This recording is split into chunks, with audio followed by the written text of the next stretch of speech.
결혼정보회사 상담실에 앉아 있었어요. 상담사가 제 나이를 다시 한번 확인하더니 조심스럽게 물었어요. 원하시는 나이대가 어떻게 되세요? 저는 아무 고민도 안 하고 말했어요. 연하요. 상담사가 키보드 치던 손을 잠깐 멈췄어요. 몇 살까지요? 가능하면 5살 이상이요. 그때 상담사가 저를 보면서 웃더라고요. 아, 이 웃음, 제가 너무 많이 봐온 그 표정이었어요. 왜요? 연상이 싫으세요? 저는 솔직하게 말했어요. 대화하면 재미가 없어요. 그리고 전 귀여운 남자가 좋아요. 그 순간 제 머릿속에 한 남자 얼굴이 스쳤어요. 제가 3년을 만나면서 돈도 시간도 자존심도 다 쏟아부었던 그 연하남. 문틈으로 들었던 그 말까지요. 내가 그 여자랑 결혼을 왜 해? 일단 돈을 잘 쓰잖아. 상담실에 앉아 있으면서도 저는 여전히 연하를 원하고 있었어요. 웃긴 건 그렇게 연하한테 당하고도요. 사실 저는 원래부터 연하만 좋아하던 사람은 아니었어요. 20살 때는 같은 또래를 만났고 25에는 30 넘은 남자도 만났어요. 그땐 연애가 참 쉬웠죠. 제가 특별히 잘해서가 아니라 그냥 남자들이 계속 다가왔거든요. 저는 그 중에서 고르기만 하면 됐어요. 너는 진짜 결혼 안 해도 되겠다. 평생 연애만 해. 그 말을 들을 때마다 저는 속으로 이렇게 생각했어요. 그래, 결혼은 선택이고 연애는 언제든 할 수 있는 거지. 사실 그게 자만일 거라고는 생각조차 못했어요. 그러다 어느 순간 이상한 변화가 생겼어요. 나보다 나이 많은 남자들이 점점 재미없어지기 시작한 거예요. 대화는 늘 교훈처럼 흘러가고 뭘 하면 꼭 그것 말이야로 시작하고 농담을 해도 웃음이 잘 안 났어요. 반대로 연하는 달랐어요. 제가 말하면 고개를 끄덕였고 제가 웃으면 따라 웃었고 제가 바쁘다고 하면 이렇게 말했어요. 괜찮아요, 누나. 일 먼저 해요. 그 모습이 마치 나만 바라보는 존재 같았어요. 그래서 더 좋았어요. 연애를 하고 있는데도 여전히 제가 주도적으로 선택하는 느낌. 그때는 몰랐어요. 그 선택이 나중에 저에게 어떤 꼴로 돌아올지. 30 중반이 되니까 연애 분위기가 조금씩 달라지기 시작했어요. 가만히 있어도 연락이 쏟아지던 시절은 끝났고 소개받는 사람도 눈에 띄게 줄었어요. 특히 연하는요. 어느 시점부터 제가 저를 설명해야 하는 입장이 됐어요. 나이는 좀 있지만 일은 정년도 보장되고 돈도 생각보다 많이 모았어. 이런 말들을 굳이 먼저 꺼내고 있는 제 모습이 조금 낯설었어요. 그리고 더 이상한 건 연하남들이 저를 대하는 태도였어요. 오늘은 누나가 골랐으니까 누나가 내는 거죠? 장난처럼 말했지만 그 말 뒤에 지갑을 꺼내는 일은 없었어요. 저도 굳이 말 안 했어요. 내가 더 벌잖아. 이 정도는 감당할 수 있으니까. 그렇게 생각하면 마음이 편해졌거든요. 그러다 35, 저보다 9살 어린 남자를 우연히 만났어요. 처음엔 별로였어요. 말투는 가볍고 옷차림도 좀 애 같았고요. 근데 헤어지기 전에 그 애가 웃으면서 그러더라고요. 누나는 되게 어른 같아요. 같이 있으면 편해요. 그 말이 이상하게 귀에 남았어요. 그래서였을까요? 다시 한번 그 애를 만나보고 싶다는 생각이 들었어요. 연애를 시작하고 나서는 모든 게 자연스러웠어요. 데이트 장소는 대부분 제가 골랐고 비용도 거의 제가 냈어요. 처음엔 그 애도 제가 낼게요. 하긴 했는데 제가 말했죠. 괜찮아, 누나가 낼게. 그러면 그 애는 늘 밝게 웃으면서 역시 누나 최고! 그 모습이 귀여웠어요. 1년쯤 지나니까 그 애는 아예 지갑을 안 가지고 나오더라고요. 계산대 앞에 서면 자연스럽게 한 발 뒤로 물러났고 제가 계산하는 걸 보면서 고마워요, 누나. 그 한마디만 했어요. 근데 그때도 저는 별로 신경 쓰지 않았어요. 문제는 돈만이 아니었어요. 주말에는 연락이 뜸했고 친구들 만날 때 저를 데려간 적은 한 번도 없었어요. SNS에도 커플 사진은 없었고요. 한 번은 물어봤어요. 우리 사진 하나 올려도 돼? 아, 저 원래 SNS 잘 안 해요. 근데 그의 인스타에는 친구들이랑 찍은 사진이 수십 장 있었어요. 그 말에 서운하면서도 이상하다는 생각이 잠깐 스쳤어요. 하지만 그걸 알면서도 저는 그냥 넘겼어요. 너무 집착하는 여자처럼 보이기 싫어서. 이 나이에 또 연애 망치기 싫어서. 그렇게 3년이 흘렀어요. 이제 나이도 있고 이 사람과 함께한 시간도 3년쯤 되니까 서로에 대해선 알 만큼은 알았다고 생각했어요. 그래서 결혼을 떠올리게 됐고 조심스럽게 물어봤어요. 우리 결혼은 언제쯤 생각해? 아직은요? 누나 데려가려면 제가 열심히 더 벌어야죠. 조금만 더 있다가요. 그 조금만이 얼마나 더인지 그 애는 그 이후에도 말해주지 않았어요. 그래서 저는 결심해버렸어요. 기다리는 사람이 아니라 결정하는 사람이 되기로요. 제가 프로포즈 하기로요. 그래서 3개월치 월급을 모아서 반지를 샀어요. 프로포즈 날 그 애가 갑자기 연락이 왔어요.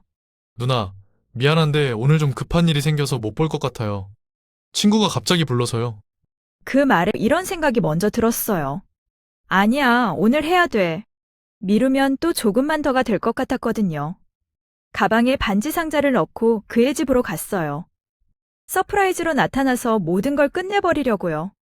그의 집 앞에 도착했을 때 현관불이 켜져 있었어요. 초인종을 누르려다가 손이 멈췄어요. 잠깐만, 서프라이즈로 해야지. 현관 옆 계단에 조용히 몸을 숨겼어요. 그때였어요. 집 안에서 통화 소리가 들렸어요. 문이 완전히 닫혀있지 않았거든요. 아, 그 여자?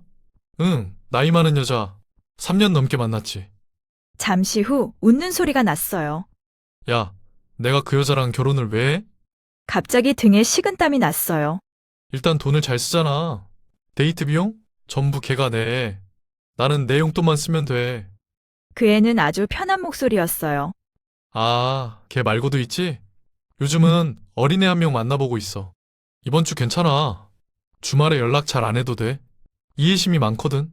그 순간 제 손에 스마트폰이 들려 있었어요. 무의식적으로 녹음 버튼을 눌렀어요. 손이 떨렸는데 눈물은 안 났어요. 대신 머릿속이 이상할 정도로 차가워졌어요. 통화가 끝날 때까지 저는 그 자리에 꼼짝도 안 하고 서 있었어요. 그리고 조용히 전화를 걸었어요. 여보세요? 나 지금 니네 집 앞이야. 뭐? 문 앞에서 다 들었어. 내 통화. 누나, 그게 내려와, 지금 당장. 5분쯤 지났을까요? 그 애가 계단을 내려왔어요. 근데 제가 예상했던 표정이 아니었어요. 당황한 것도 미안해하는 것도 아니었어요. 오히려 귀찮다는 듯 짜증이 묻은 얼굴이었어요. 그래서요? 다 들었다면서요? 뭐? 아까 내 통화 다 녹음해놨어. 그래서 어쩔 건데요? 그 말투에 등골이 서늘해졌어요. 그리고 말야, 잠깐 숨을 고르고 덧붙였어요. 내가 너한테 쓴 돈 한번 계산해봤어? 제가 떨리는 목소리로 말했어요. 3년 2개월, 데이트 비용, 선물, 여행까지 3,847만 원이야. 그냥 4천이라고 치고 말이야. 그 애가 비웃듯이 웃더라고요. 아, 그걸 계산했어요? 진짜 없어 보이게. 그게 무슨 소리야? 그 애가 주머니에 손을 넣은 채로 말했어요. 누나, 솔직히 말할게요. 10살 가까이 차이 나는 남자 만나면서 이 정도도 안 쓰고 만날 줄 알았어요? 제가 그냥 좋아서 만난 줄 알았어요? 기가 막혔어요. 그리고 그 녹음이요. 남들한테 알려봤자 어린애 데리고 놀았다고 오히려 누나가 욕먹어요. 누가 믿겠어요? 30 후한 여자가 연하한테 3년이나 돈 쓴 걸. 그때 다리에 힘이 풀렸어요. 진짜 나이 먹고 이게 무슨 짓이에요? 그 애는 그 말만 남기고 그냥 돌아섰어요. 저는 그 자리에 그대로 서서 그의 뒷모습만 바라봤어요. 집에 돌아와서는 한참을 멍하니 앉아 있었어요. 녹음 파일을 지울까 하다가 그냥 뒀어요. 지워봤자 달라지는 건 없었으니까요. 그 3,847만 원은 물론 한 푼도 돌려받지 못했어요. 돈보다 그 액수만큼 제 마음이 텅 비어버린 느낌이 더 오래 남았어요. 그리고 그 반지는 지금도 서랍 깊숙한 곳에 있어요. 한 번도 꺼내본 적 없이요. 그날 이후로 한동안 아무것도 하기 싫었어요. 거울을 볼 때마다 그의 말이 떠올랐거든요. 진짜 없어 보이게. 근데 이상하게도 연애를 포기할 순 없었어요. 정확히는 못했어요. 어느 날 문득 이런 생각이 들었어요. 아, 내가 이런 수모까지 겪어야 하는 나이가 됐구나. 이제 내 나이 40. 그래서 결혼정보회사에 갔어요. 이번엔 연애가 아니라 짝을 찾자는 마음으로요. 상담사가 조심스럽게 말했어요. 아, 연하를 원하신다고요. 마음은 충분히 이해하는데요. 근데 솔직히 말씀드리면요. 여자는 나이 영향을 많이 받아요. 연하만 고집하시면 매칭 폭이 많이 줄어요. 저는 가만히 듣다가 이렇게 말했어요. 회비 더 낼게요. 조건에 맞는 분이면 비용은 상관없어요.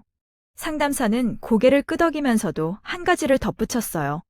다만 나이가 어린 분 중에서는 돌싱도 함께 보셔야 할 것 같아요. 순간 당황했어요. 연하, 돌싱, 둘 다를 같이 묶어서 생각해 본 적은 없었거든요. 그 뒤 소개팅이 몇 번 잡혔어요. 처음엔 제 나이보다 조금 많은 남자들이었어요. 만나보면 공통점이 있었어요. 대화를 시작하면 늘 이런 식이었죠. 왜 아직까지 결혼을 안 하셨어요? 제가 살아보니까요. 그 나이에는요. 말 앞에 꼭 본인 경험부터 붙였어요. 제가 웃으면서 농담을 던지면 그걸 정리하려 들었고, 제가 제 얘기를 하면 조언으로 끝났어요. 호감이 들지도 않았고 재밌지도 않았어요. 연애를 하는 느낌이 아니라 직장 상사랑 얘기하는 느낌이랄까? 카페를 나설 때마다 같은 생각이 들었어요. 아, 이래서 내가 연상한테는 마음이 안 가는구나. 그러다 결혼정보회사에서 다시 연락이 왔어요. 연하분이 한 분 계세요. 3살 연하인데요. 다만 5살 아이가 있는 돌싱이세요. 일단 만나보기로 했어요. 카페에서 마주 앉았을 때 첫인상은 나쁘지 않았어요. 근데 대화가 시작되자마자 분위기가 달라졌어요. 아이 계획은 어떻게 생각하세요? 첫 질문이었어요. 저는 아이가 있어도 되고 없어도 괜찮아요.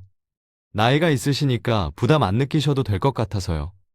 그 말에 기분이 팍 상하더라고요. 부담 안 느껴도 된다.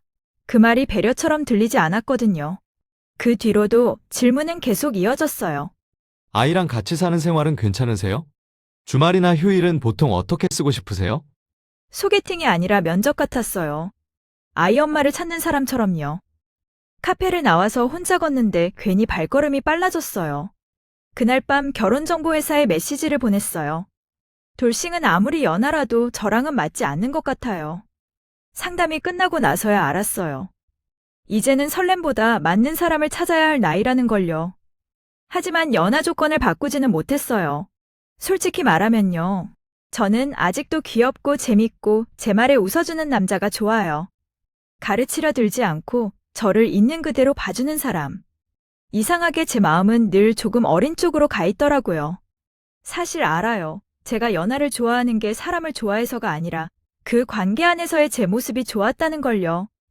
그래도 그걸 고치겠다고 당장 뭘 바꿀 수는 없었어요. 상담실에서 나올 때 유리창에 비친 제 얼굴이 보였어요. 예전보다 조금 지쳐 보이긴 했지만 그래도 이 정도면 괜찮아 보였어요. 언젠가 또 누군가 나타나서 누나는 멋있어요라고 말해줄 거라고 믿고 있는 것 같아요. 이게 희망인지 집착인지는 저도 잘 모르겠어요. 아직은 조금 더 골라봐도 되지 않을까요?